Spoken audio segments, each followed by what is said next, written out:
Hi there, everyone. Hello, Kay. Hi, Dolores.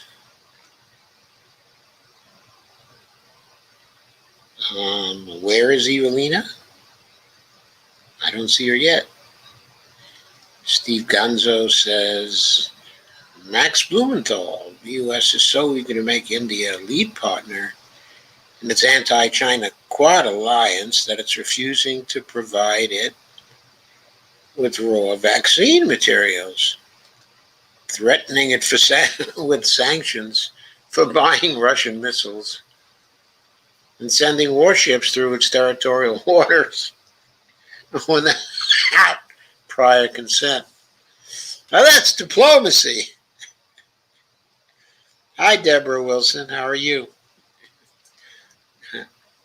And Dolores, again, you're in two places at once. Thank you.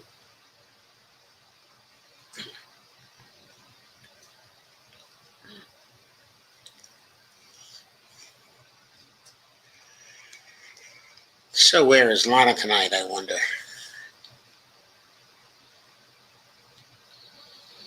Hey, Carmen. Hi, Dr. Wonderful. About to share an invite.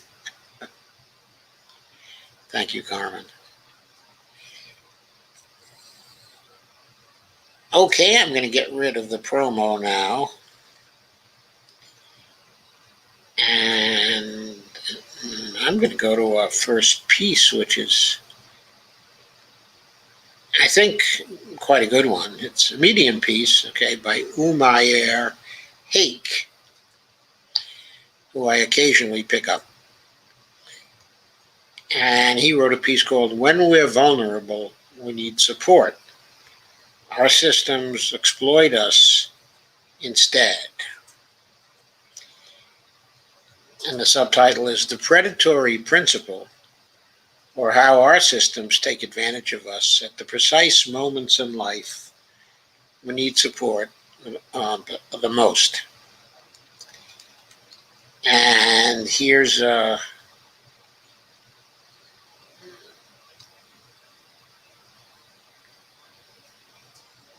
poor soul screaming.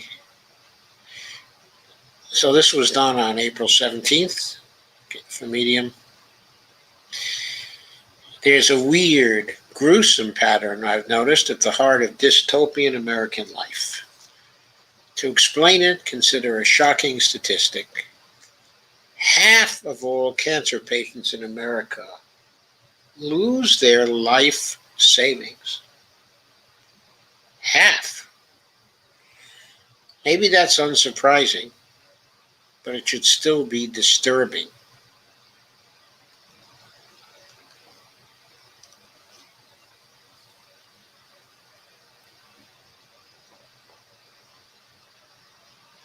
What would you say the most vulnerable moments in a person's life are?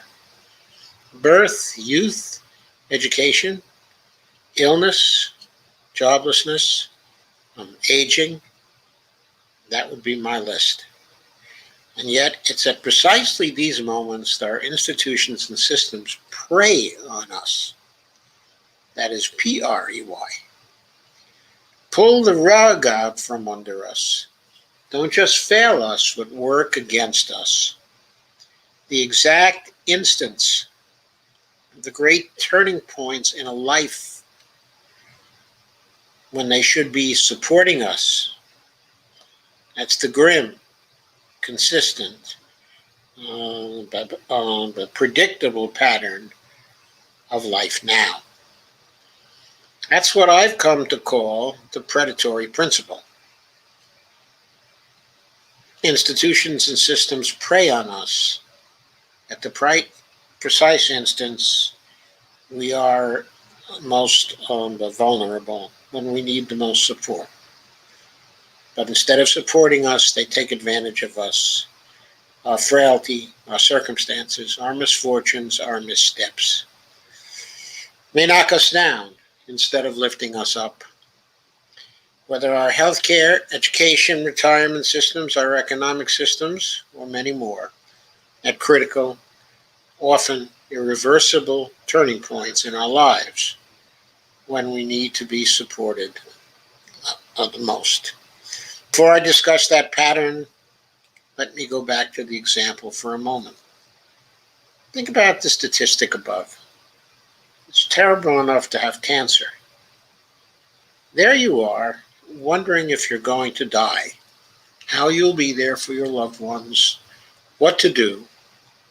Probably you have a hard time thinking straight at all for a while.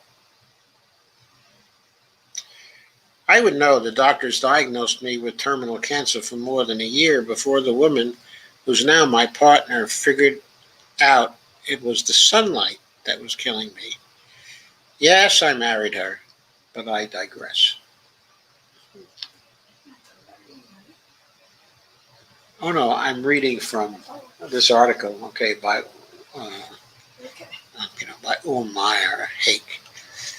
No, in your case, I married you long, long, long ago. And we are, yes. When you're told you have cancer, your world turns upside down. You are suddenly plunged into a situation of profound and enduring vulnerability. You don't know what parts of you will survive, how your relationships will go on, whether or not you'll be able to keep your job, career, income, how you'll hold it all together. And at that precise moment, along comes a broken healthcare system and demands what amounts to your entire life savings. When 50% of people lose their life savings by getting cancer, that's even odds. It could just as well happen to you. It's not some kind of outlier. Now you're seriously sick and seriously broke. You're not just anxious and frightened about your health. Now you're anxious about money, how to educate your kids, how to put a roof over everyone's head, how to afford 3 square meals a day. What the? How terrible is that? You're at your most vulnerable ever, apart from maybe the day you were born. That precise moment, you need support. You need to be treated like a human being who deserves care and concern and nurturance. But what you got instead was the predatory principle. You got preyed on at the precise instance of your greatest vulnerability. It's as if our systems and institutions seem to know that a vulnerable person is also one who can be taken advantage of.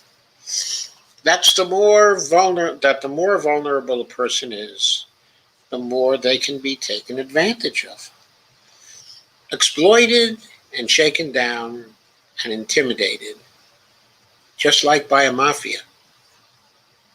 In the case of cancer patients, it's something exactly like extortion. All the money you've got, please, or your life. Do you see this almost perfect relationship between how vulnerable a person is and how much they can be taken advantage of?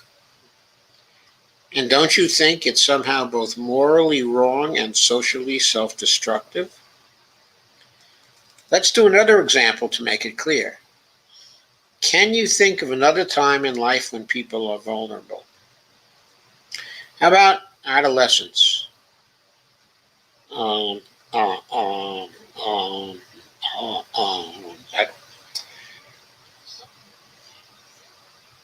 uh, Adolescence, but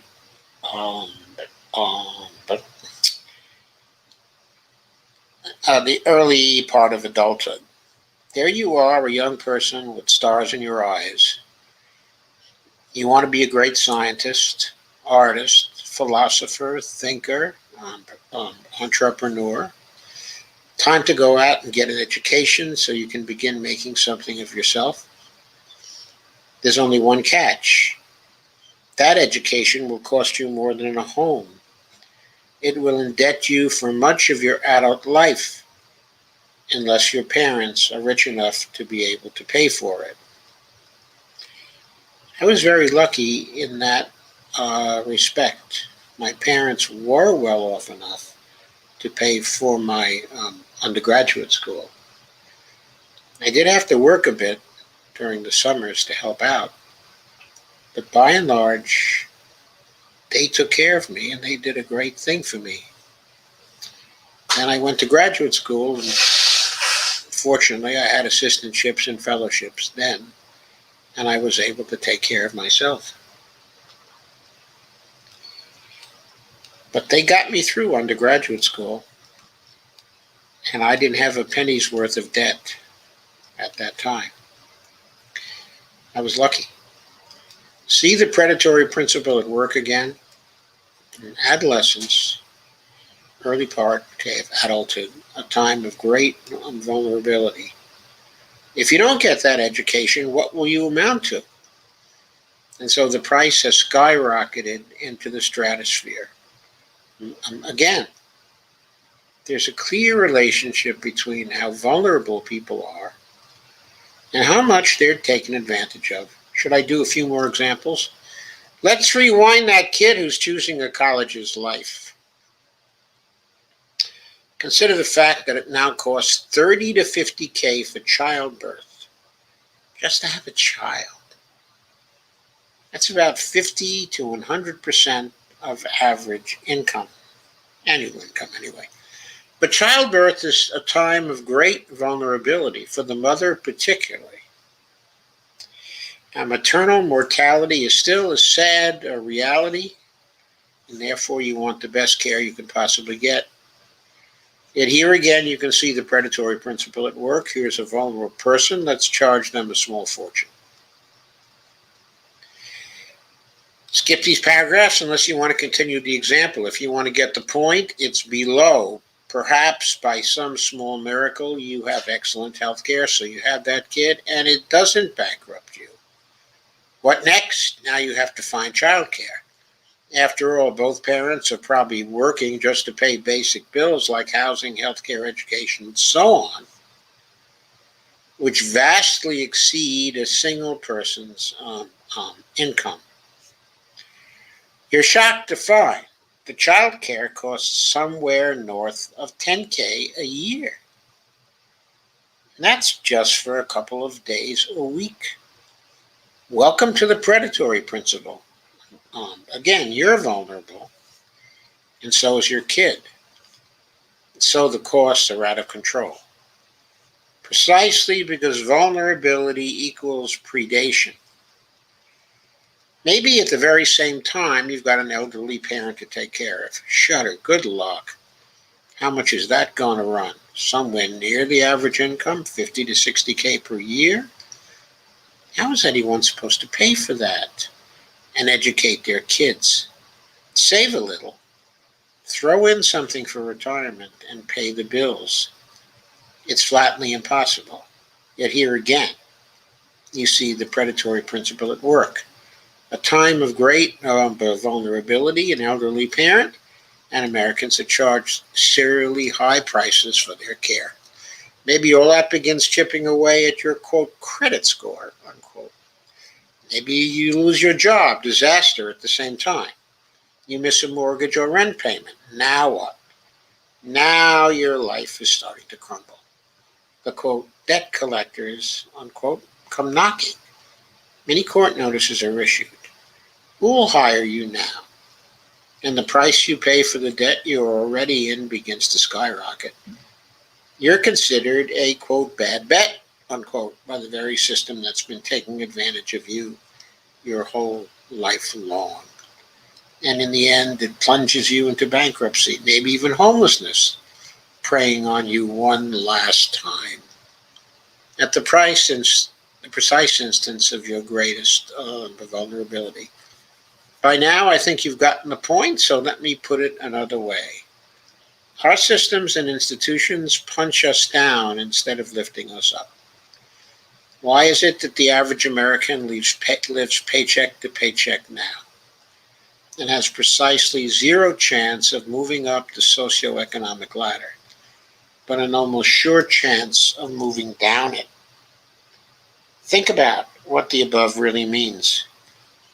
It isn't just that Americans pay too much for basic things, so much that they're left indebted and weary and powerless. It's that there's a very specific pattern to the way that Americans are exploited by their systems and institutions. They're punched down over and over again at the precise moments they have already been knocked down and need someone to help to lift them back up. Is it any wonder there's no upward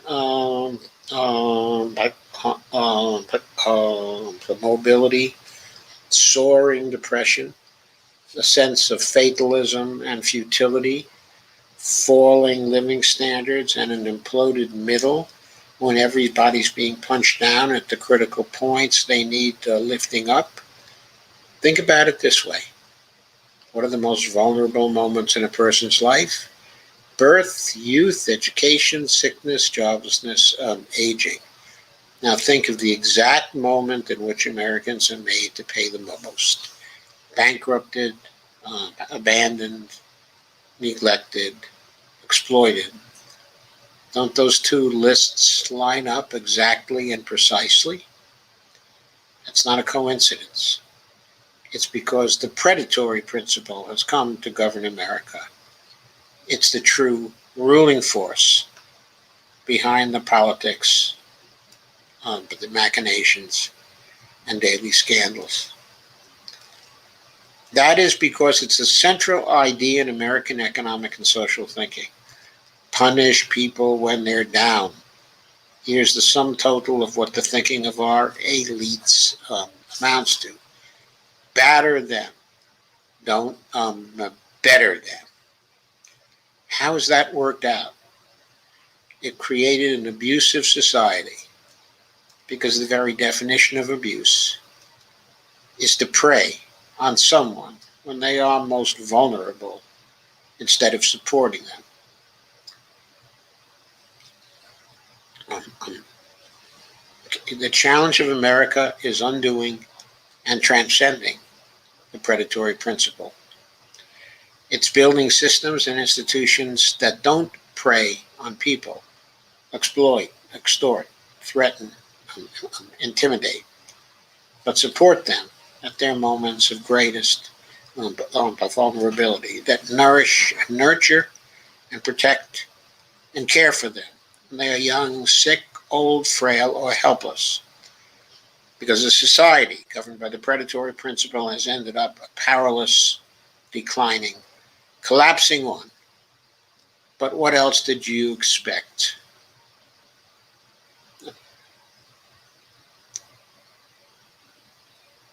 But the United States needs to be a society much more like Europe. It has robust public goods, does Europe, that is, that embody different values. Not just the cutthroat market sentiment of the strong survive and the weak perish, but genuinely civilized and civilizing values of nobility, courage, grace, gentleness, truth, and defiance. Will America build that kind of society? Will Europe and Canada follow America like Britain has into the abyss of the predator? That part, I guess, is up to you. The post is signed by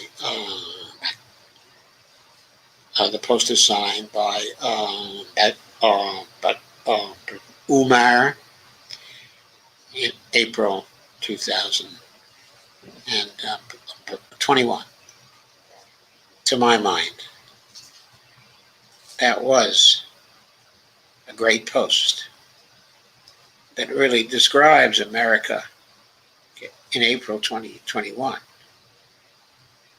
It wasn't always that way. It wasn't that way when I was growing up. It wasn't that way into the 1960s. It wasn't that way into the 1970s.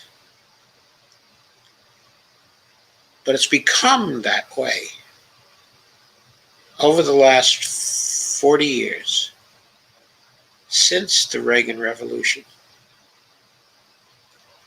Turns out that revolution was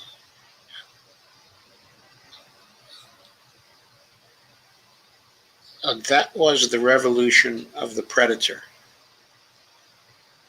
It unleashed the predators upon us.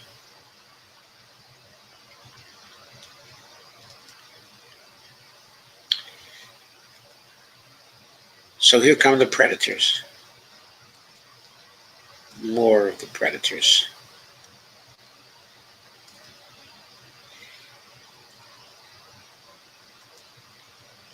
Here's a piece by David Sirota.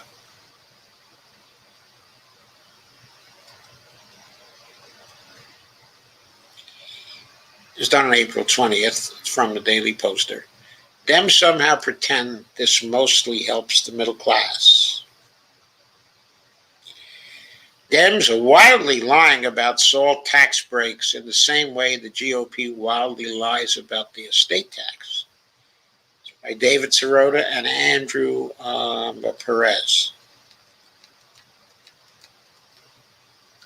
And here's the graphic that tells all. State and local tax deduction cap repeal. In other words, the SALT tax now has a limit of tax deductions of $10,000 per person. Is it per person or per couple? Okay, I forget. If we were to repeal that cap and go back to the time before Donald Trump instituted the cap,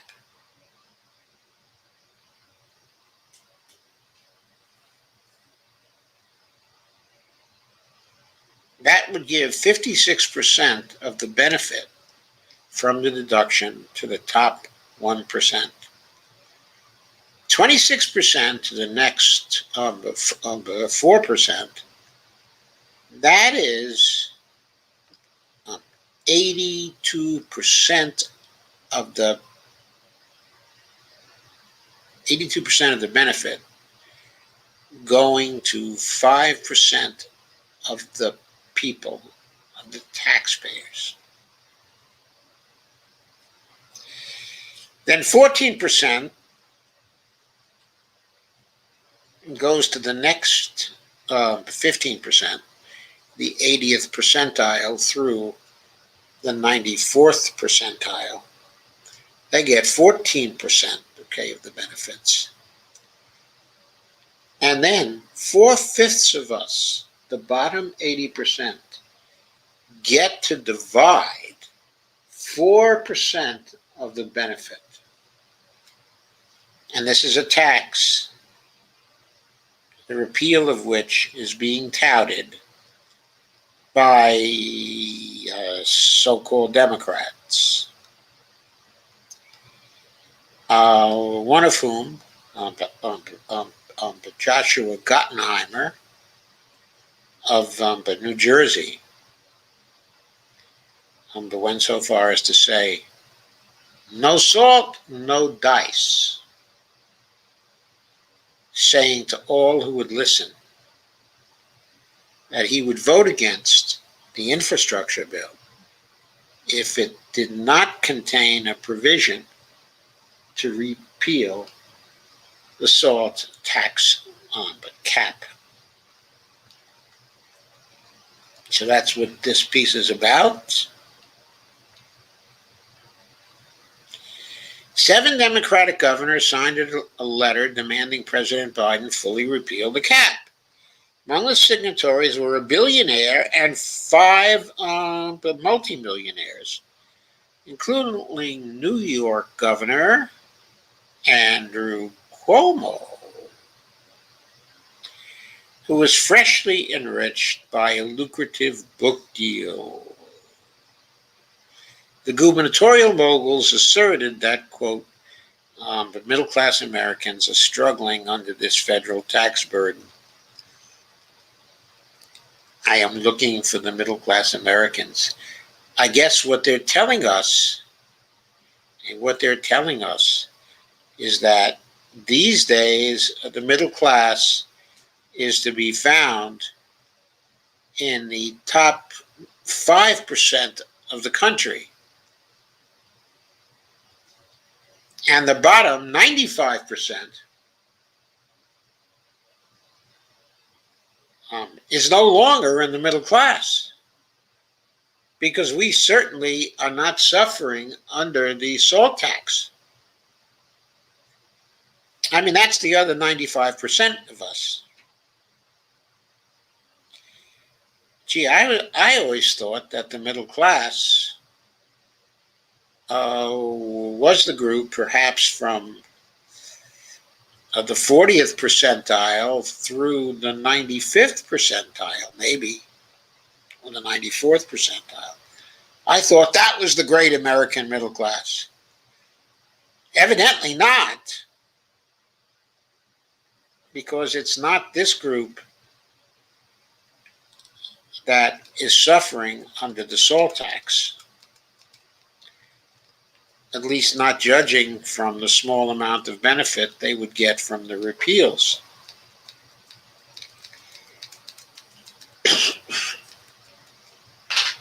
Nearly every New York Democratic lawmaker in Congress signed their own letter threatening to vote down President Biden's infrastructure bill unless it fully repeals the SALT deduction cap.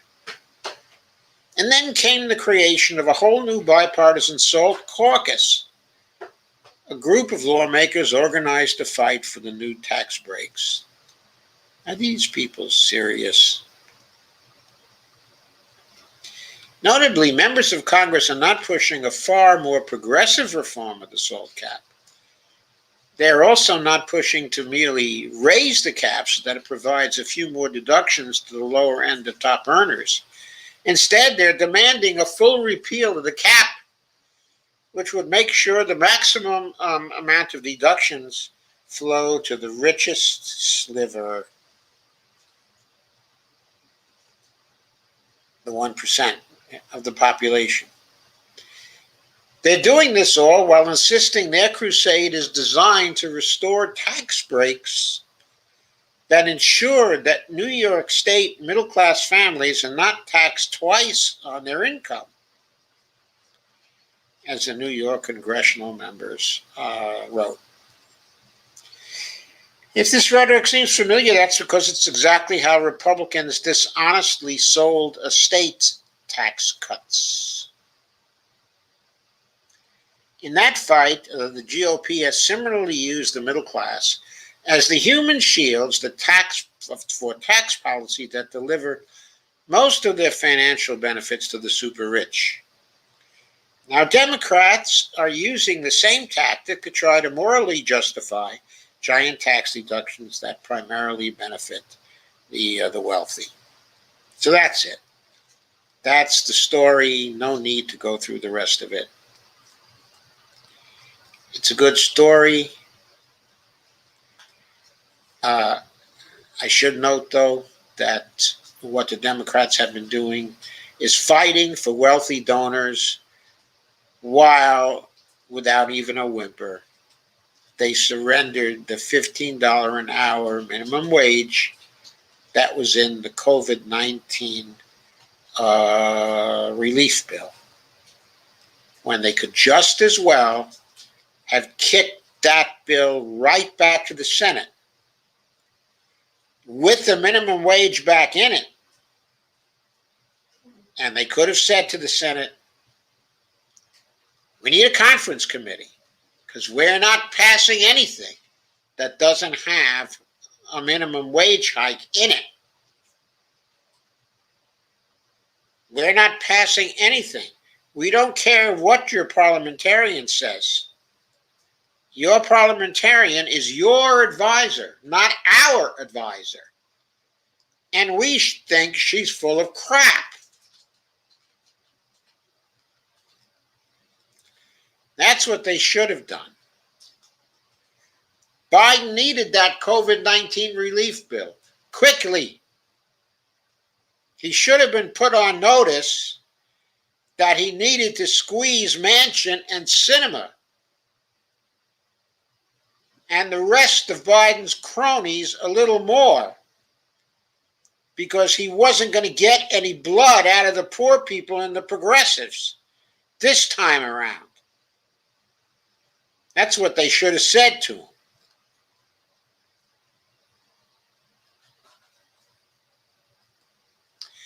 A full 40% of donors giving more than $5,000 to campaigns have a net worth of more than $1 million. And those same folks just happen to be the big winners of assault cap repeal. This is why none of the embarrassing math about the SALT cap repeal seems to matter to the congressional Democrats who are demanding it. They just continue to say over and over and over again that it is a middle-class initiative, expecting an audience of lobotomized cable news viewers to trust that is true, even though it is demonstrably false. And Josh Gottenheimer formed this new bipartisan SALT caucus. Who's that in the background there? That blonde, is that Marjorie Taylor Greene? No, is she unwelcome? There's Josh Gottenheimer.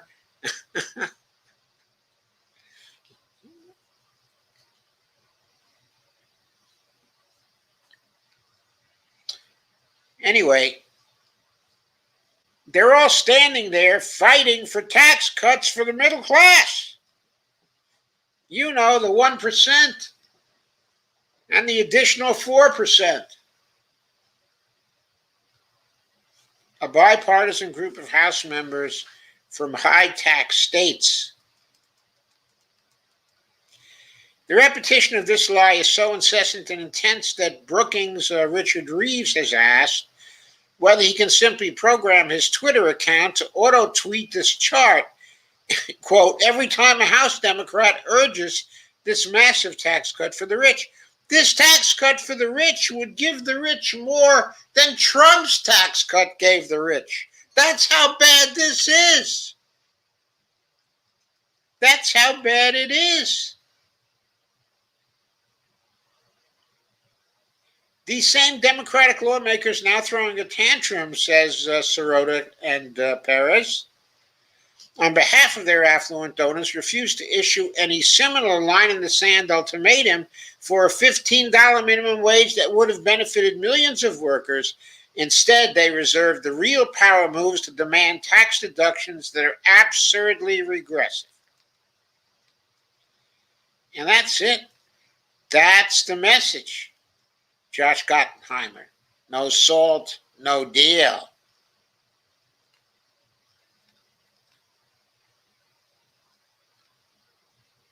Of course, we have to mention that New York Representative Tony Suozzi and New Jersey Representative Thomas Malinowski both complained during COVID relief negotiations that the direct payment portion of the COVID bill, the stimulus checks, that the criteria for getting them wasn't restrictive enough. They were so intent in seeing that undeserving people didn't get those checks.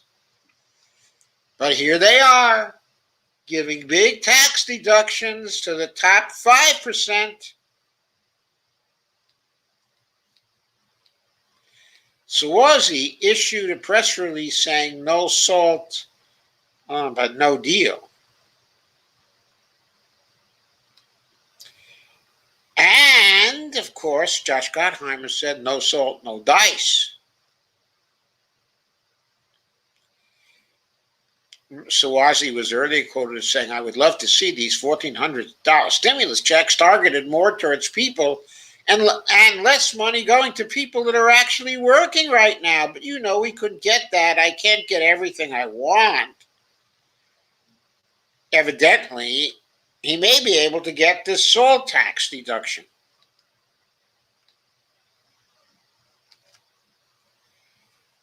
But maybe in the end, he would not have enough Democrats with guts enough to tank the infrastructure bill over SALT tax. I expect that's true. I expect a few of them can be bought off with earmarks for their districts, and they'll promptly forget about the salt tax. I suggest there may be a way of compromising a bit, like maybe raising a limit from 10,000 to 12,000 or something like that. And then giving them some earmarks for their districts.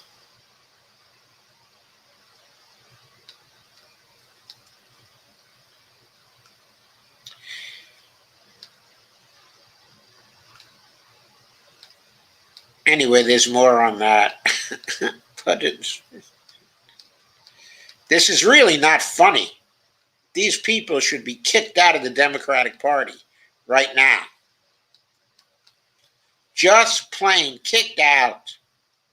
Strip them of seniority. Get rid of them. Let the chips fall where they may. They're in the wrong frickin' party. Let's see them go to the Trumpist party. The good news is that, at least for now, the Biden administration isn't echoing the lies, and AOC is defying her own New York Democratic colleagues and using her platform to tell the truth about the SALT cap repeal proposal. Who's that who said she was selling out? Who's that asshole who said that? Quote, I think it's just a giveaway to the rich, unquote, she said. Quote again, and I think it's a gift to billionaires, unquote. And the data proves AOC is indisputably correct. But in this age of misinformation, those facts are being drowned out by a new Democratic megaphone now blasting the same kind of tax lies blared by the old Republican noise machine. So there we are, being victimized while the system punches us down. It's lifting up the people who don't need lifting up. Right? The predator system is not predating on those who should be predated upon.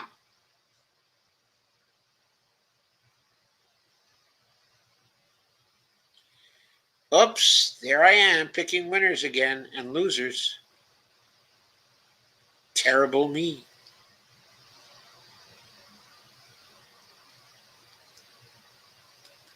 And guess what?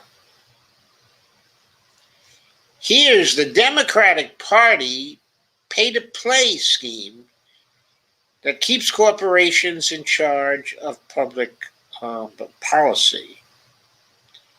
This is by Thomas Neuberger, April 20th, also known as Gaius Publius. He often writes under that name. He's an excellent, excellent blogger who produced some of the finest posts on the TPP a few years back.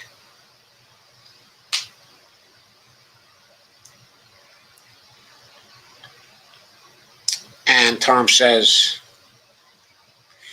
two recent pieces caught my eye. The first because it tells an obvious story about Amazon, the labor movement, and our happily corrupted Congress.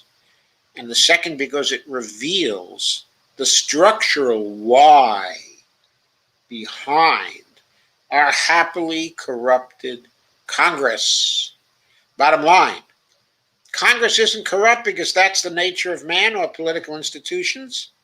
Congress is also as corrupt as it is because congressional leaders design it that way and create incentives to make sure it stays that way. Who are the congressional leaders who do this? Nancy Pelosi and her leadership team.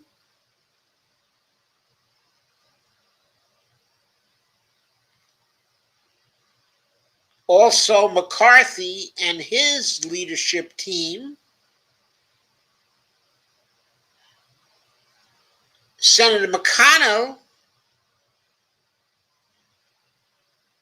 and Chuck Schumer and their leadership teams.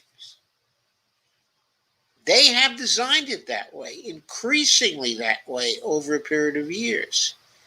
And they have created incentives to make sure it stays that way. The first piece comes by Sam Knight writing, "A Truth Out. The Protecting the Right to Organize PRO Act is a landmark bill. It protects and expands the union's right to organize, and in a way that's unprecedented in modern times, returns the union corporation playing field to something closer to level. But legislation like this hasn't been viable for decades. The PRO Act has passed the House and needs only Senate removal before it goes to a so far supportive President Joe Biden.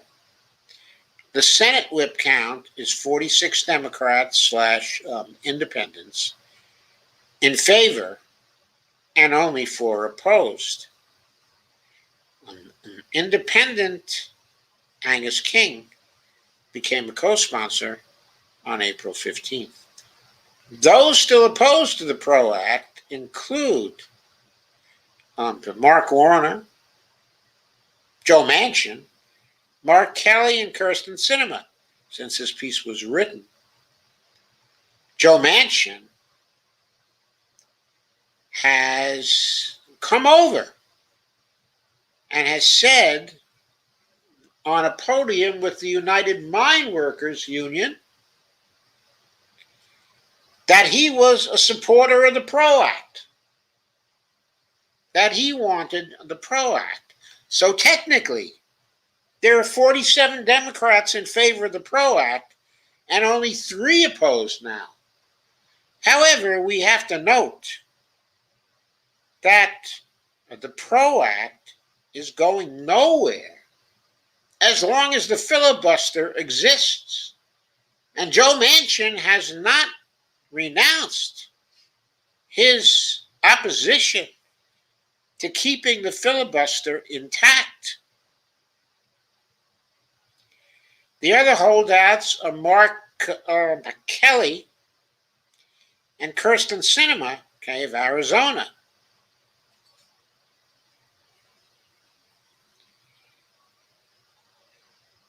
And Mark Warner of Virginia, one of my erstwhile senators. All 4 of these Democrats are from right-to-work states, and right-to-work laws would be outlawed by the PRO Act.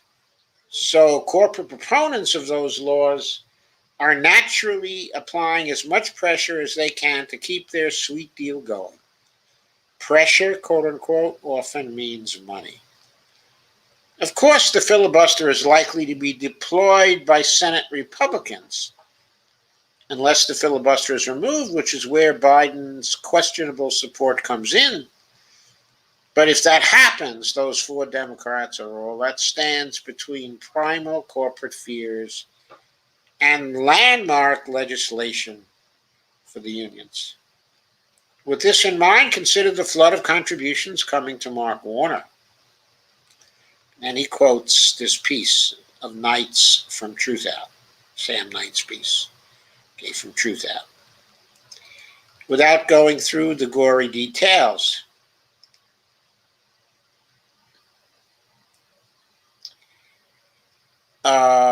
Warner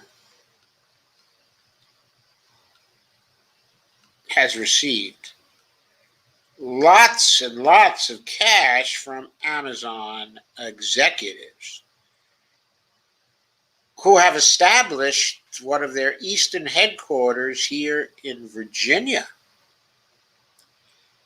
And of course, they don't want to be unionized. They don't want the PRO Act. Because if the PRO Act were passed, they wouldn't be able to engage in the dirty tactics they engaged in Bessemer, Alabama, which were necessary to defeat the union drive there. They wouldn't be able to do that here in Virginia anymore if it passed. The first donation to roll into Warner's coffers came On May 17, 2019, Shannon Kellogg, Amazon's vice president of public policy, gave Warner $1,000. Amazon senior vice president Doug Harrington, who's in charge of quote, North American consumer, unquote, maxed out on donations to Warner, giving him $5,600, with half earmarked for Warner's primary and the other half slated to go to his general election campaign fund.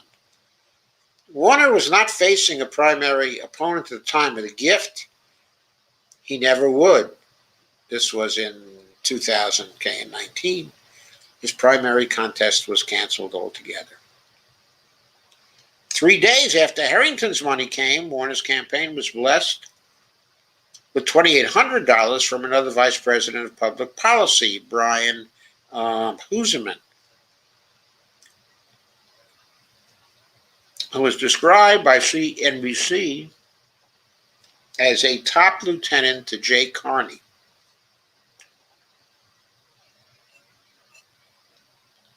The same day that Huseman gave to Warner, David Levy, the vice president of Amazon Web Services, gave Warner $1,500.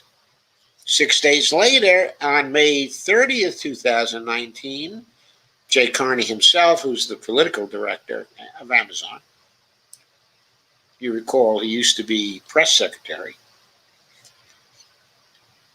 himself donated $2,900 to Warner's campaign war chest. The same day Carney donated to his re-election campaign, Amazon CFO Brian Olsavsky gave the senator $2,800. This following day, Jeff Wilke, then Amazon CEO of worldwide consumer business, matched the $5,600 maximum donation by Harrington.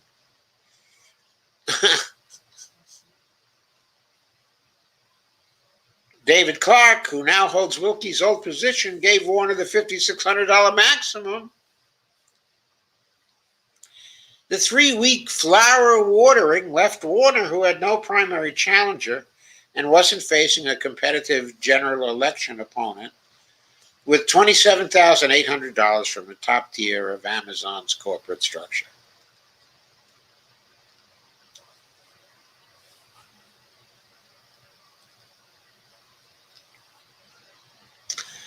Of course, there were much more significant amounts coming to Warner from the corporate pack, the war chests of Amazon.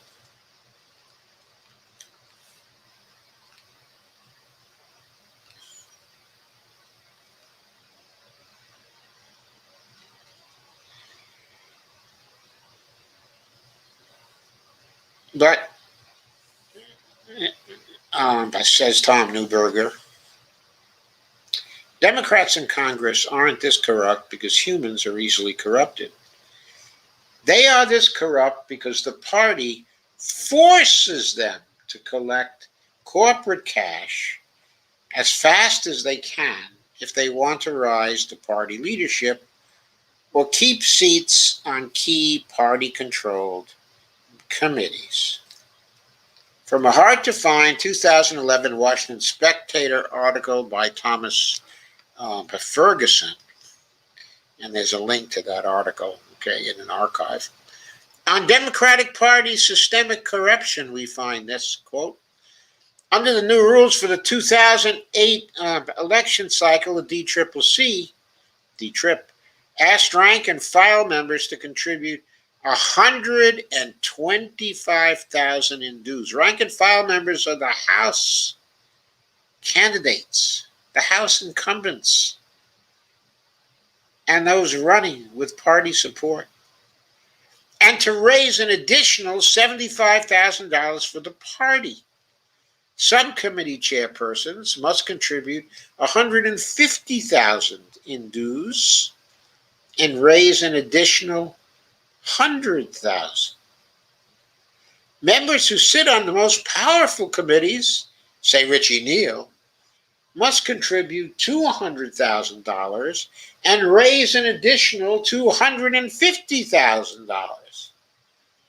Subcommittee chairs on power committees and committee chairs of non-power committees must contribute $250,000 and raise $250,000.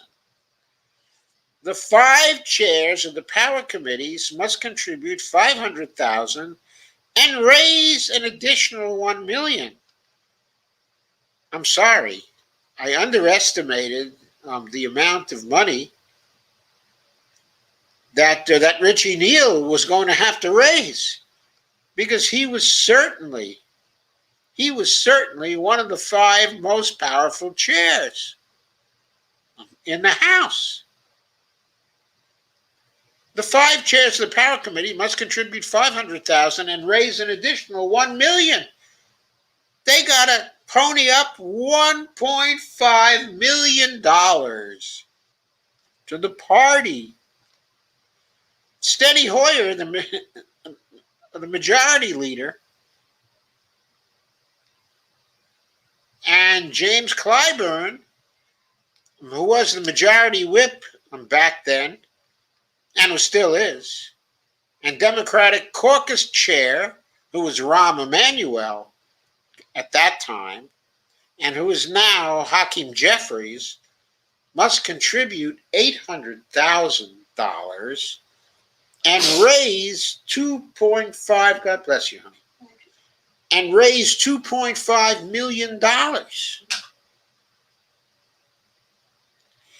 4 Democrats who serve as part of the extended leadership must contribute $450,000 and raise $500,000, and the 9 chief deputy whips must contribute $300,000 and raise $500,000. House Speaker Nancy Pelosi must contribute a staggering $800,000 and raise an additional $25 million. This is from an article, by Marian Carinder. I'm sorry, it's from a book, by Marian Carinder, which is called Money in the House.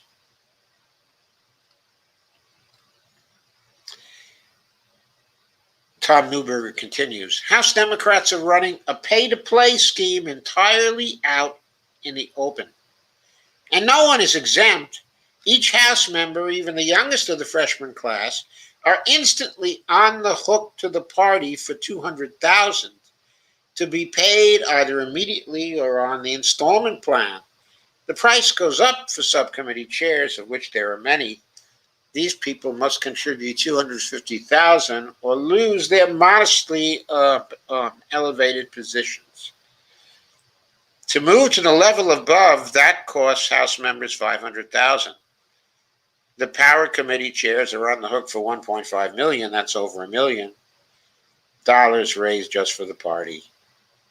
And he summarizes, says Nancy Pelosi herself must contribute a staggering $25,800,000 to be eligible for her position as leader. Now, does that mean that a replacement for Pelosi would need to do that? No, because those are imposed by Pelosi herself on behalf of the party. These are the Democratic leaders' chosen rules. Get rid of that leadership, you get rid of those rules. Get rid of that leadership, you can get rid of the whole rotten, corporate, corrupted system in the House. If you could only block Pelosi and get her and her leadership team out and get someone in who would do away with all this crap, recognizing that it's corrupting the system at the root. As long as the people have to raise that money, Who are they going to raise it from? They don't dare try to raise it from the grassroots because they've all got such terrible records. They couldn't possibly raise that money from the grassroots. Jayapal can raise money from the grassroots. AOC can raise money from the grassroots. Cori Bush can. And Rashida can. And Presley can. You know the list of people who can. But Nancy Pelosi can't raise any money from the grassroots. Who would be stupid enough to give her any money? And we all know that. Tom Newberg said, "This is what it means to be a Democrat in the House by Democratic leaders' chosen rules. There's only one conclusion to be drawn from all this. The corruption in Congress is structural and intentional. The way the party operates by choice and design forces all congressional office holders to raise money as fast as possible just to feed the party, not to mention their own campaigns. And where else would most congressional office holders and candidates go for these sums? If they don't go to corporations and offer to do their bidding, most of these members are so uninspiring, they couldn't be funded by Sanders-like small donations, even if they begged for it naked in the streets." That's what Tom Newberger says. The corruption in Congress isn't just human nature. The party designs it into the system. If you want to know why these people are so corrupt, look no further than the Democratic Party leadership. That's why it's so important to get rid of Nancy Pelosi and her whole leadership team. This party is rotten to the core. Rotten to the core. That doesn't mean we can't perform it.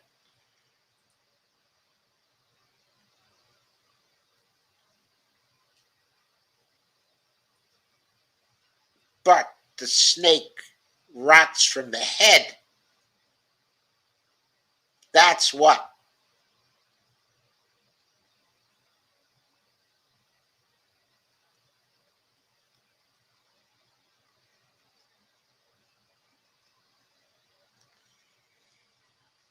Next.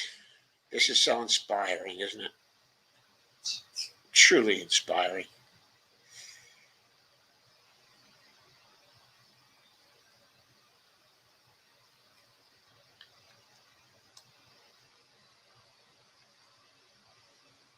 Here's a piece from Dave Day.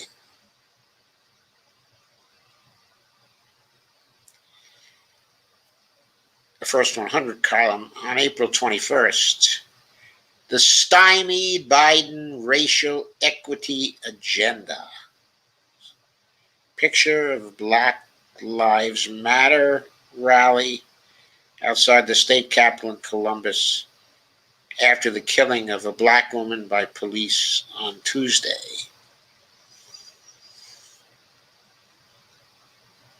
During the transition period, Biden consistently described 4 overlapping crises in America. 2 of them, the COVID crisis and the concurrent economic crisis, have taken up a lot of the focus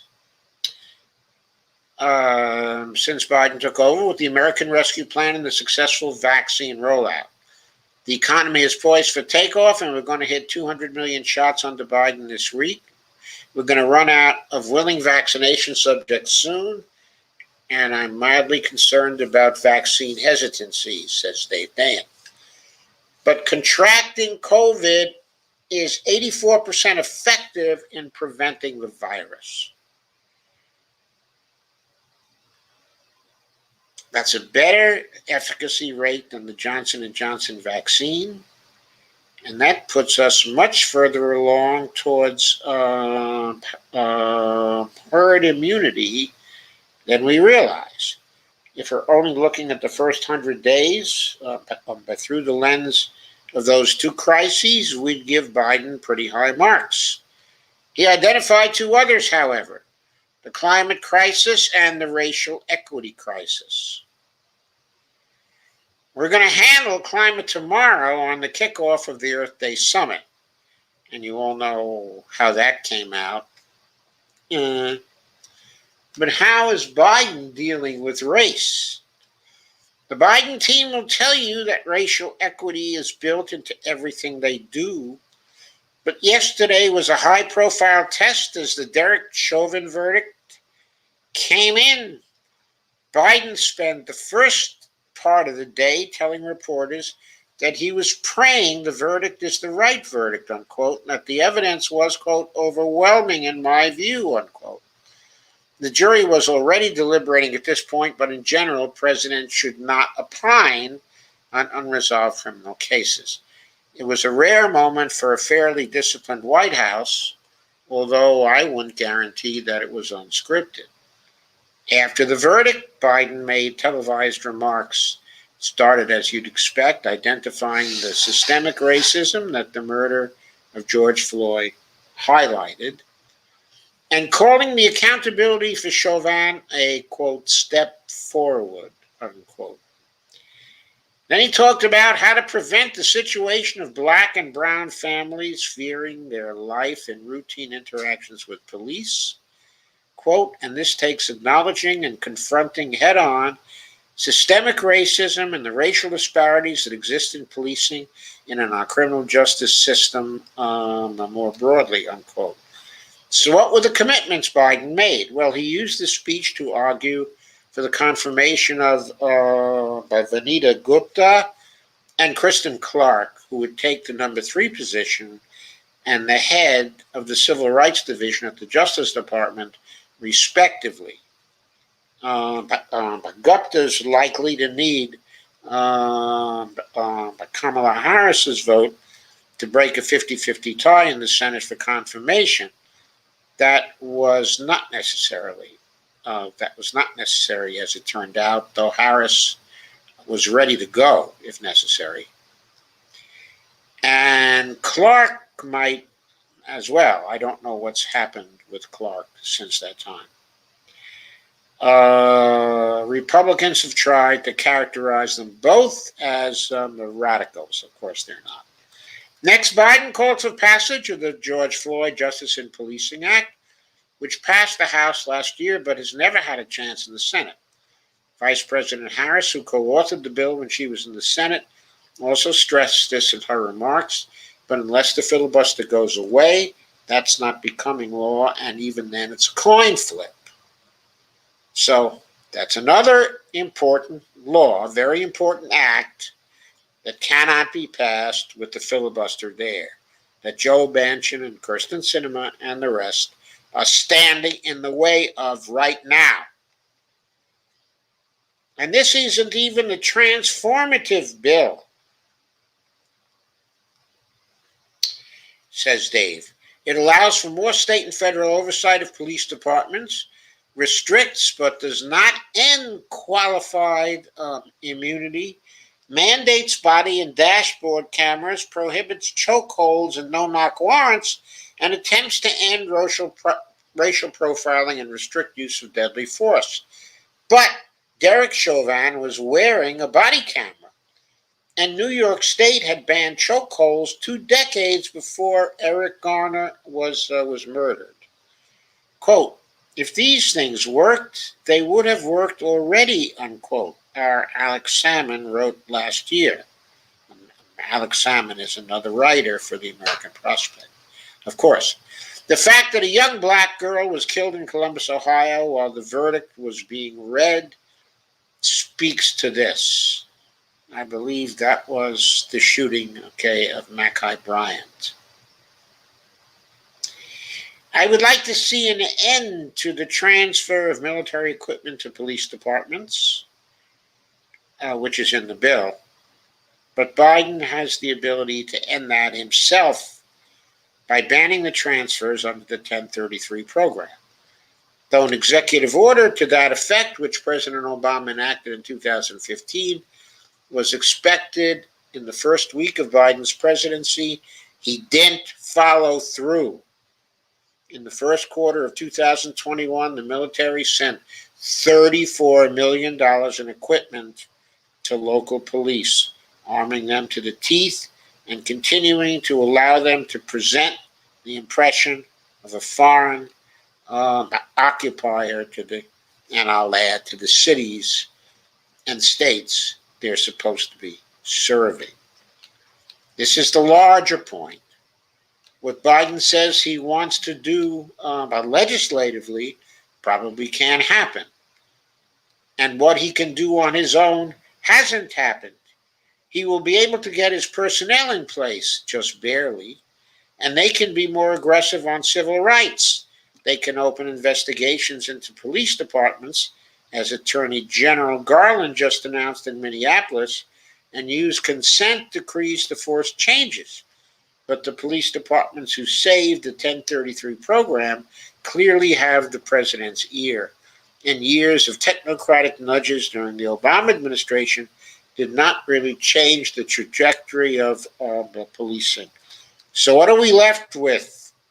Changing hearts and minds, as Biden put it. During the summer of protest, it did feel like Americans of all races were reckoning with the issue that has hung over America for centuries. But polarization has returned. Look at Gupta and Clark and the Republican reaction to them. And unity rhetoric is unlikely to reverse that. It took over 200 years to get to where we are on racial inequity. Yeah, what we're at is murders in the streets every day. And waiting around for generations with better perspectives might take the same length of time. So that's about predation and punching down and failure to do anything about it, isn't it? And the next little piece, getting real about real estate. An interesting piece from my former employer, The Intercept, yesterday, posited a new financial crisis in the making, with inflated valuations on commercial mortgage-backed securities, CMBS, mostly for Dollar General stores. I don't know what to make of it. CMBS values probably are overinflated, but these loans are endlessly rolled over until they're not. In other words, it's musical chairs until some big companies can't find chairs, and then they have to be bailed out, and more have to be bailed out, and we end up with a financial crisis maybe more serious than the one of 2008, because, of course, commercial real estate involves even bigger money than residential real estate. If we're going to see a commercial real estate crisis, it'll be because a bunch of buildings don't have tenants anymore and can't make their loan payments. That won't be true of Dollar General, but it could be true of a lot of office buildings and retail buildings that support office parks and downtown business districts. Maybe that's why Jamie Dimon is so flustered about the damage, quote unquote, of working from home. He doesn't want a bunch of CRE, commercial real estate loans, defaulting. But with architecture design services growing, CRE, commercial real estate, could see a rebound by next year. Meanwhile, I'm more concerned about old-fashioned residential real estate, as low inventory sends prices to the moon. I hadn't been made aware of the mortgage application fraud risk index until the other day, when I learned it increased by 12% last quarter. That's still low, but with prices historically high, getting people into houses might involve some fudging of the numbers. Ultimately, there isn't the kind of rampant speculation that we saw during the housing bubble, but there are some ripe conditions for untoward activities. Hopefully, having a Consumer Financial Protection Board in place before the fact, with a Democratic administration to support the CFPB, I'll add. And then Dave concludes by saying, will be helpful.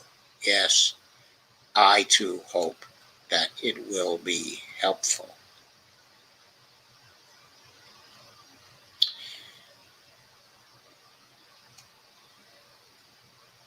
So, next is another piece by Dave.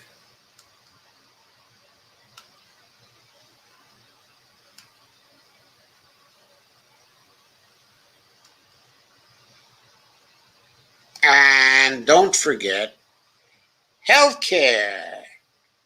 What is the Biden administration doing when it comes to healthcare? April 23rd, 2021.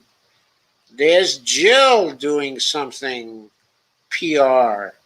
First Lady Jill Biden at a healthcare facility in Albuquerque, New Mexico. Healthcare subsidies in the last COVID relief bill expire in 2022.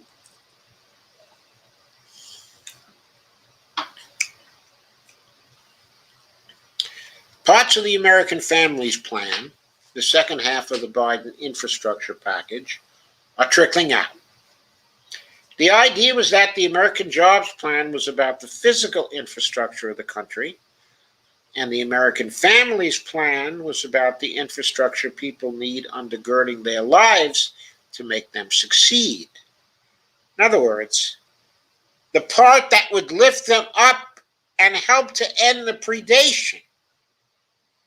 It doesn't completely scan that way because AJP, the American Jobs Plan, has $400 billion for elder care. But that's the general idea of Biden's plan. Because this is America, and Wall Street runs the world.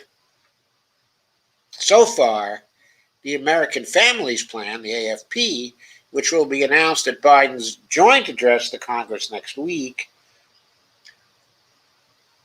that's in 2 days, is getting attention. I'm not saying the address happens in 2 days, but it's going to happen next week. Next week is in 2 days.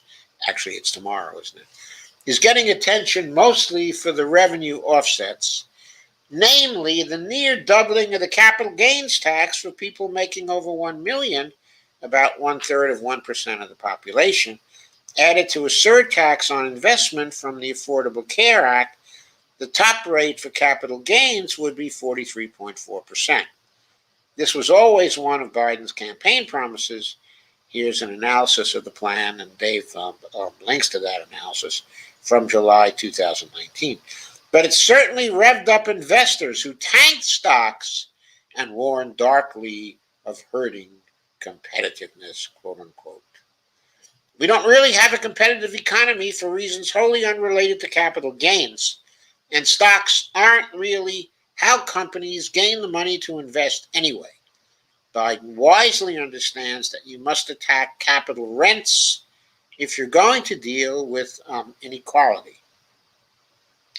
Dave says, I don't know that Biden will get capital gains equal to ordinary income for the rich. Among other things, this would wipe out the carried interest loophole, which the hedge funders love, by the way, and rely on. And yes, you do need to actually be able to prevent the wealthy responding by holding their assets forever. Ending step-up in basis or mark-to-market annual tax would help, and the former is in the plan. But exactly what will be done with this money? I'm well aware fiscal policy doesn't work this way, but for the purposes of maintaining the, quote, pay-for, unquote, fiction, it looks like this will be the main offset to a family's plan that subsidizes child care costs, creates a universal pre-kindergarten, makes community college free, and establishes national paid leave. All important stuff, I add. It is also likely that the child tax credit expanded and made a monthly advance credit in the American Rescue Plan will be extended in this legislation, but only through 2025 rather than permanently. There's a school of thought that you extend this long enough and it becomes permanent by default because nobody wants to kill it. But that's a huge risk to take with the lives of poor families. And it's the price tag that's choking the administration. Not a good sign for the gang that allegedly rejected deficit hysteria now and forever, really, they don't think that Senate Democrats will go for it. The bigger problem, I think, is the absence of another support for families, help with their health care costs.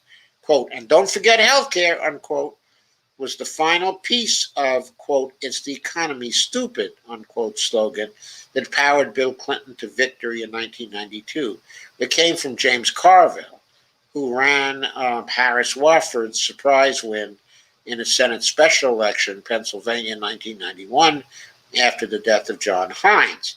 And the Democratic Party has pretty much never stopped running on health care ever since, from expanding children's health insurance to fighting for better prescription drug coverage in the Bush years to the Affordable Care Act to preventing its repeal. It won the 2018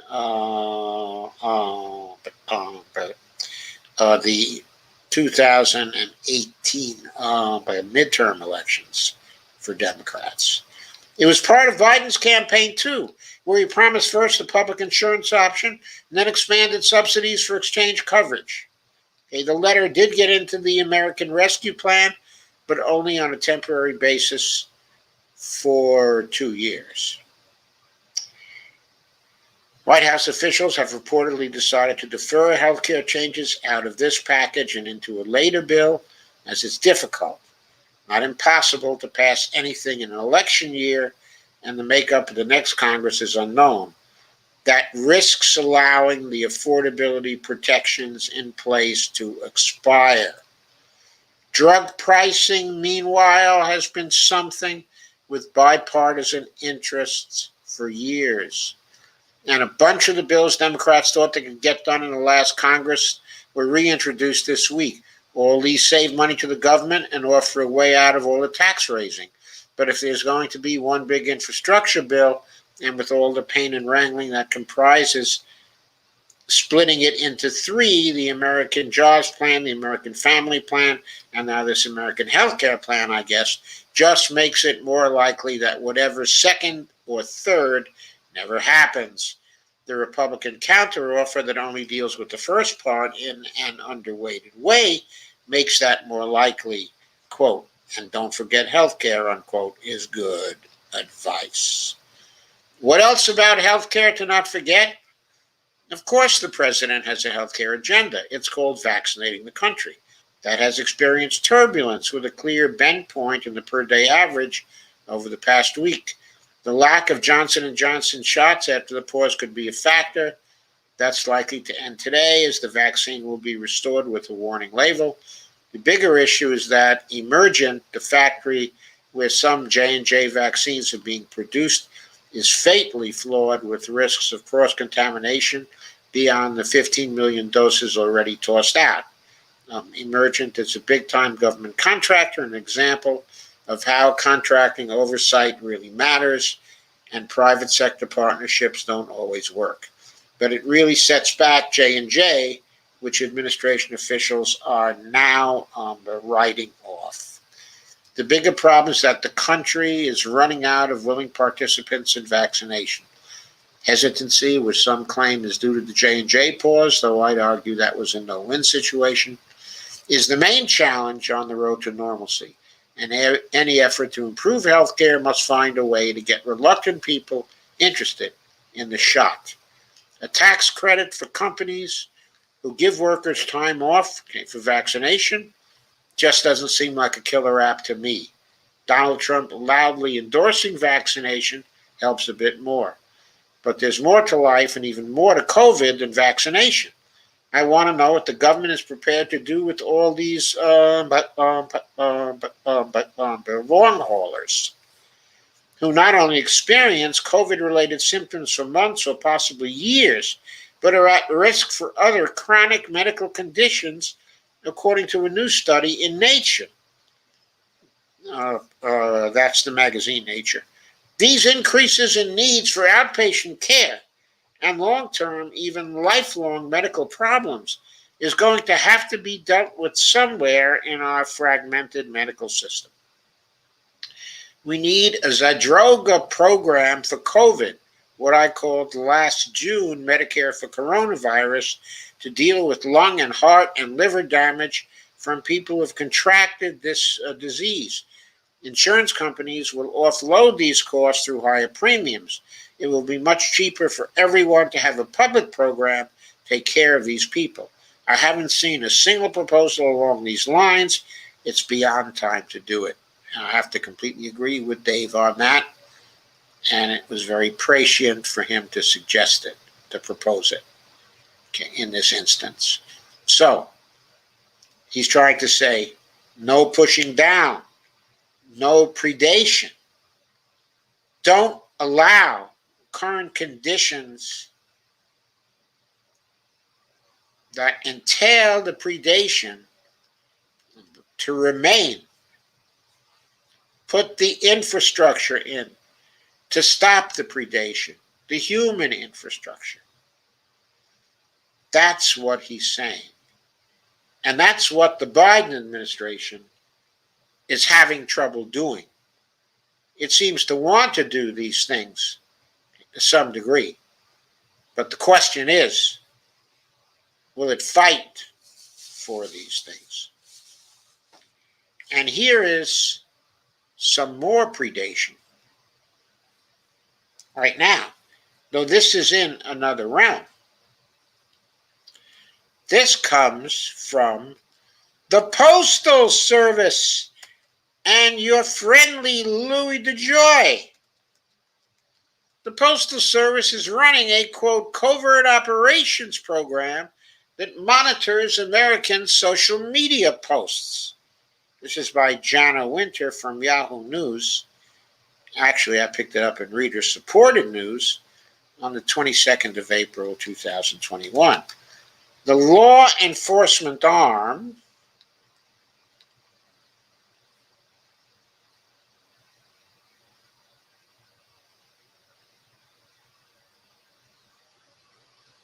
no, sorry, I think I lost that. The law enforcement arm of the U.S. Postal Service has been quietly running a program that tracks and collects American social media posts, including those about planned protests, according to a document obtained by Yahoo News, a leak to Yahoo News.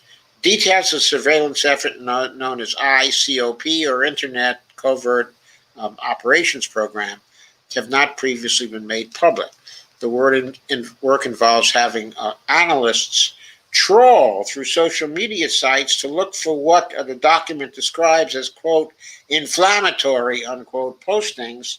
In other words, postings by you and I, and then sharing that information across government agencies. Quote, analysts with the United States Postal Inspection Service, the USPIS,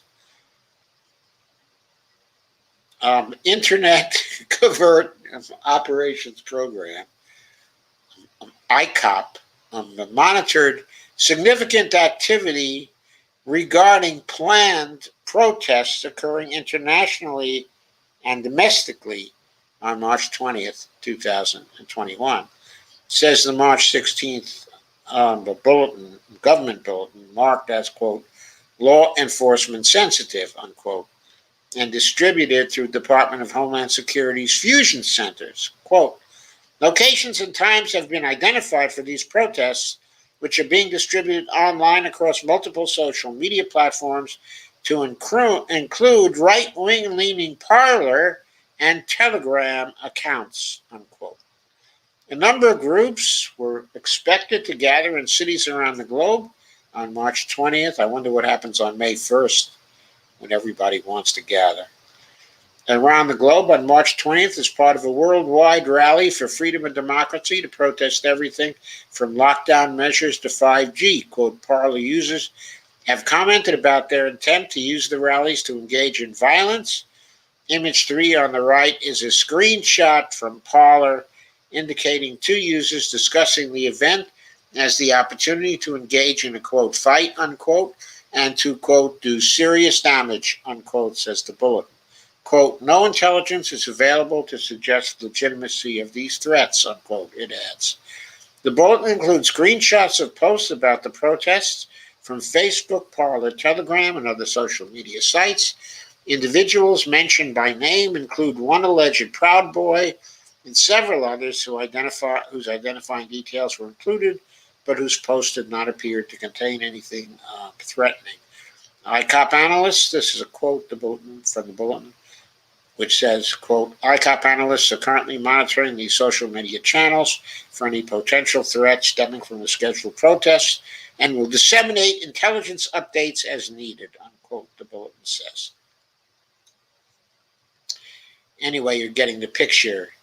You're being spied upon by the post office. Your friendly post office.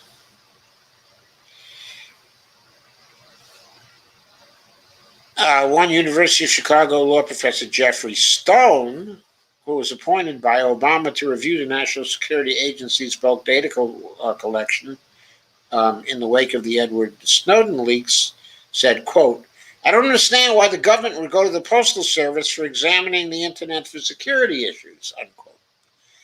Postal Service has had a turbulent year facing financial insolvency and allegations that its head, Postmaster General Louis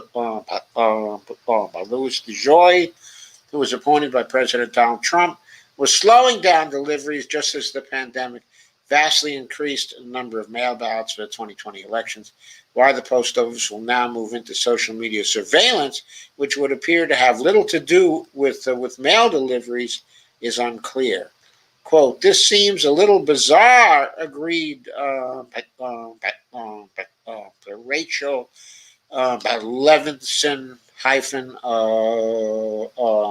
Waldman, Deputy Director of the Brennan Center for Justice, Liberty and National Security Program. Quote, based on the very minimal information that's available online, it appears that ICOP is meant to root out misuse of the postal system by online actors, which doesn't seem to encompass what's going on here. It's not at all clear why their mandate would include the monitoring of social media that's unrelated to use of the postal system. Yeah, I have no idea what the relationship is either. Levinson Waldman also questioned the legal authority of the Postal Service to monitor social media activity. Quote, if the individuals they're monitoring are carrying out or planning criminal activity, that should be the purview of the FBI. If they're simply engaging in lawfully protected speech, even if it's odious, or in some way objectionable, then monitoring them on that basis raises serious constitutional concerns, unquote. And it goes further into comments on what's going on at the post office, which doesn't seem to have anything that's at all in line with national interests.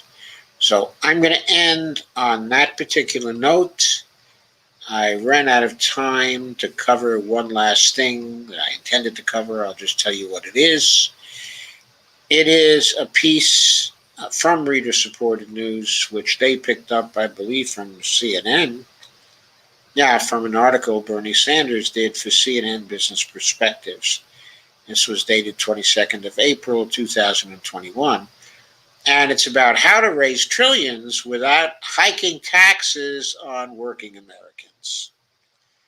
And it's a very good effort, by Bernie to outline a set, of bullet points on how to save revenue or raise revenue in various ways so it won't be necessary to raise the tax rates, of workers. And that was worth mentioning because just in case the Biden administration was planning further predation on workers themselves through the taxation system. Anyway, I've linked to that article, and I recommend you read it. It's a pretty good one by Bernie. Now I will go to your comments. And 11 of you are still here. Thank you for watching. Thank you for staying. I'll go back to the beginning and consider your comments.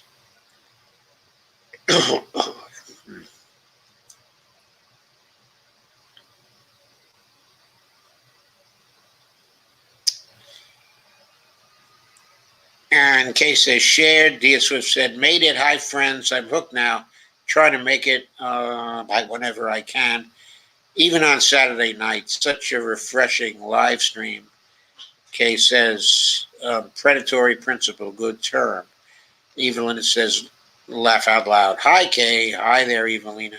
Kay says, hi, honey. Glad to see you. Kay says, I should have went to college when it was cheap instead of saving my first hubby from the draft.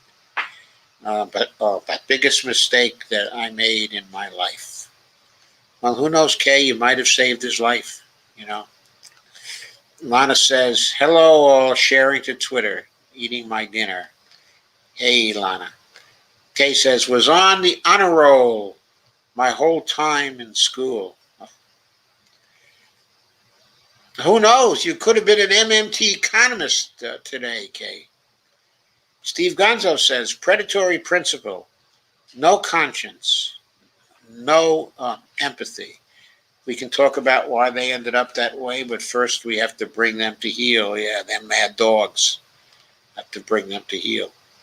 Lana says, I missed the first part of the first presentation, but what I heard was great. Yeah, it was pretty great, that piece. It was pretty great. Yeah, Haig did a really good job on that article. Dia said, that was also known as the age of the narcissist. And Dia says, bon appetit, Lana. And Kay says, middle class no longer exists in this country. Steve says, what would a platitude mean for you and your family right now? What would a platitude mean? Lana says, thank you, Dia. Deborah says, preach Joe. Lana says, I pay high state income tax in Minnesota. When they made the state tax unable to be claimed on the federal side, that happened along with a hike in the standard deduction. So for me, it was kind of a wash. But Kay says, the minimum wage hike was too little, too late. Anyhow, it was too little, too late.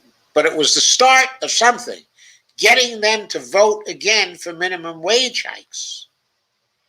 We've got to get them started so we can ask for more, get more. Lana says, lobotomized cable news watchers, that's about right. Steve Gonzo says, Senators Carper and killed the $15 an hour federal minimum wage. Now legislators in their states have advanced the same initiative. I know, I covered that last time. But by the way, Carper and Coons were acting at the behest of Biden. I am convinced of it. Because Biden had been told by Manchin that he was going to oppose, and Sinema informed Biden as well. And Biden did not want them hanging out there because he wanted their cooperation on the COVID-19 relief bill, and because he wanted to keep good relations with them for the infrastructure bill. So, he contrived to get them 6 other senators to vote along with them. Senators that I'm certain he could have successfully pressured to leave their side and to vote to keep the minimum wage bill in. But Biden had already decided that he wasn't going to pressure them. That's what was the meaning of his saying that he was going to respect the parliamentarian. That was about. He thought the parliamentarian might rule against the minimum wage, and then he wanted an excuse not to fight for it and not to pressure them. That was all part of that thing to get COVID-19 passed just then. He didn't want to wait any longer to get the COVID-19 relief passed. That's what he felt he needed. That's why the progressives were in a position to stick it to them right then. That's what they should have done. They should have kicked the bill back with the minimum wage in it. Problem is, they probably couldn't have gotten Pelosi to go along. But in that case, what they could have done is just said, we ain't voting for the Senate bill. It shall not pass. It shall not pass. They should have gotten together 20 of the progressives to say, it shall not pass. The only thing that passes here is a COVID relief bill with the $15 an hour minimum wage in it. No ifs, ands, or buts. Then we'll have a conference committee with the Senate and we'll negotiate it out. But there is going to be a minimum wage hike now. That's what they should have said. He says filibuster needs to go now. Steve Gonzo says the maker of Cinemas Fuck Off Ring supports $15 an hour minimum wage this week in the war on workers. Not sure I understand that one exactly, Steve. Okay, says the maker of Cinemas Fuck Off Ring supports the $15 an hour minimum wage. That's pretty good. Okay, says I saw that, Steve Gonzo. Okay, says our revolution are endorsing some candidates in Virginia. Yeah, I know. Lee Carter got an endorsement from our revolution in Virginia, and there was an our revolution call with Lee Carter and some other candidates on it.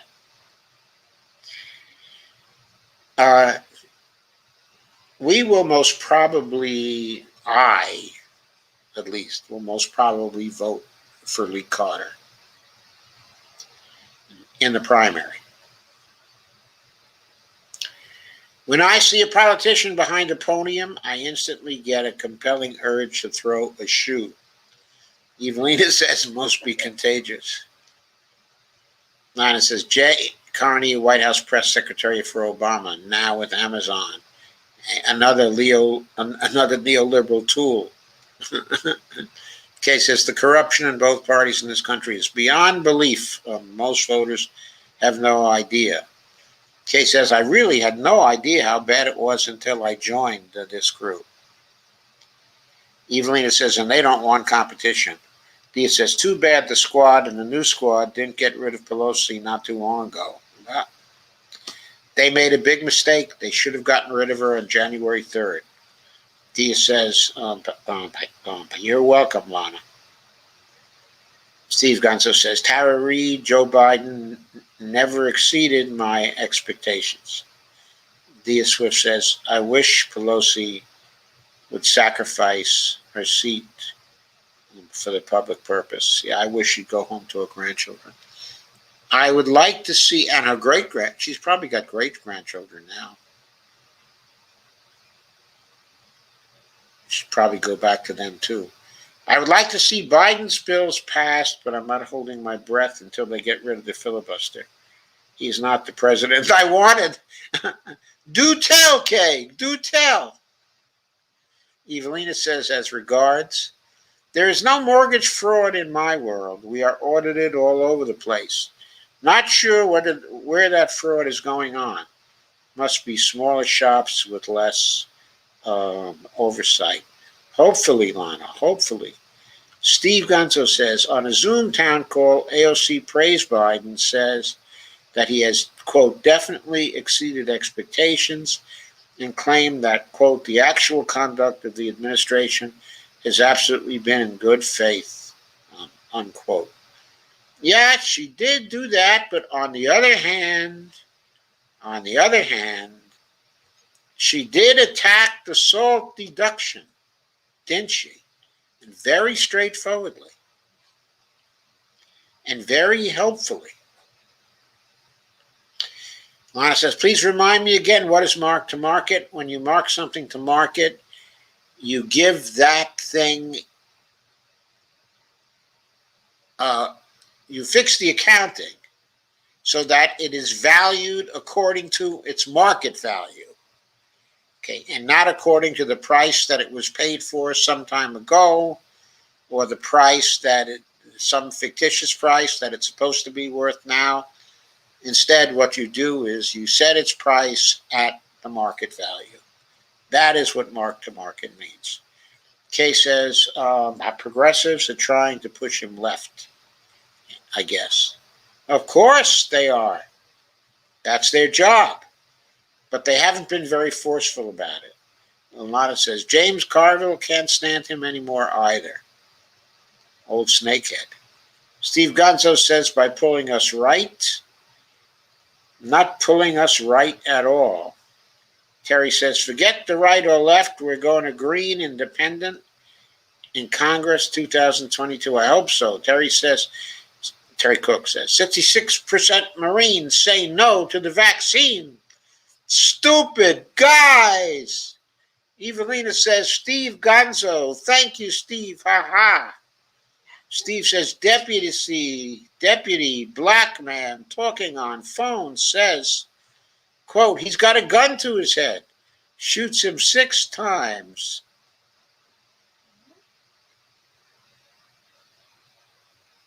Incredible. He's got a gun to his head. Evelina says, no, just pushed around, laugh out loud. Terry says, I'm proud of all Marines saying no to the jab of poison. Terry Cook, USMC 65, 69, 66, 68, Vietnam, the Top Cat plan. Terry, you must have had your brains addled back then. Dia says, yeah, I bet DeJoy won't report his criminality to the depth of Homeland Security. And Terry Cook says, what does Terry say? Terry says, The Broad Awakening, Jill Stein's Broad Awakening, The Energetic Matrix, and Agi Nost's Open Source for All are the names of our realms. We have arrived from the huge numbers of our citizens are becoming aware. The TopCatPlan.com, ccrg.info, goava.us, gojnn.com. All your links. Terry says, put 50 million to work and high-paying green jobs will bring back our economy and middle class. That I'm for, Terry. And Kay says, I had one high school teacher who told me I should study journalism. I could have a YouTube show now. You can still have a YouTube show even though you didn't study journalism, Kay. Terry says, when we rebuild our highways and bridges, we must use hempcrete and hemp composite, not crony planet-destroying build to rust. The Top Cat plan, ccrg.info. Terry says, $22.50 is what our minimum wage should be. No, according to Bob Pollan, our minimum wage should be $31.67 today. Terry Cook says 7-to-1 should be the ratio of highest pay to lowest pay for upcoming industries if you wish to remain competitive. 7-to-1 highest pay to lowest pay. So if lowest pay is $50,000 a year, and highest pay would be $350,000 a year. Yeah, I'm not sure we can go that far. I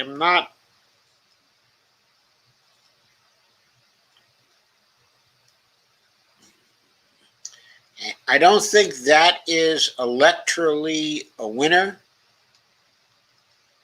Okay, I think you're probably going to have to go to, I don't even know if a 30-to-1 ratio, would be a winner. Terry says, Biden wrote the Patriot Act. He helped write it. Yes, he did. Bhavana said there was a follow-up to AOC's Zoom call that everyone who wants to bash her conveniently keeps omitting. What did she say in the follow-up to her Zoom call, Lana? Terry, calling Marines stupid for saying no to the poisonous vaccine is as stupid a statement as can be. 7 times 60 grand is 420 grand. I know. it's 400, okay, and 20 grand. But I was thinking it was probably going to be more like 7 times 50 grand, which is 300, okay, and 50 grand. That's just not going to pass. That's all I got to tell you. That won't pass. Too many people are invested in houses and in other possessions that cannot be supported on 420 grand per year. Lana says, Dr. Joe, I forgot to tell you that after I successfully requested Peter Dow unblocked you a few months ago, now he has blocked me. No clue for what. That's Peter Dow. He's blocking this, he's blocking that. Well, at least these days he's working for our side. So I don't need to see his frickin' posts as long as he doesn't change. Terry says, Citizens Committee for a Restructured Government, CCRG.info. Thank you, Terry. Lana Dell says, I will tag you for the later AOC comments. Thank you, Lana. Thank you very much. Okay, folks, I think we've gotten there. We are more or less there. One of these days, I'm going to try to fit in an extra in-depth show. I've just got to catch up on some stuff. And I think I'm going to need to have an extra show to do it. Or maybe I can do it through some short takes, but I've got some unified stuff. So it's better handled in an in-depth show than in short takes. So anyway, I'm going to try to catch up some more, either sometime tomorrow or maybe on Monday if you can. Kay asked me if I ever watched Nick Hauer live stream on Facebook Live. It's very good. I did happen to look at Nick Hanauer's but Facebook thing today. Okay, and I noticed that Zach and Jessen, okay, were on there. Okay, and that Nick was making some comments. And I noticed you were making some comments too, Kay. So I did see that. Actually, I like Nick Hanauer a lot, and I respect him a lot. Evelina said, thanks, Dr. Joe. Good night, everyone. Thank you, Evelina. Okay, and, nobody really needs to call me doctor. I mean, I think it's kind of cute, but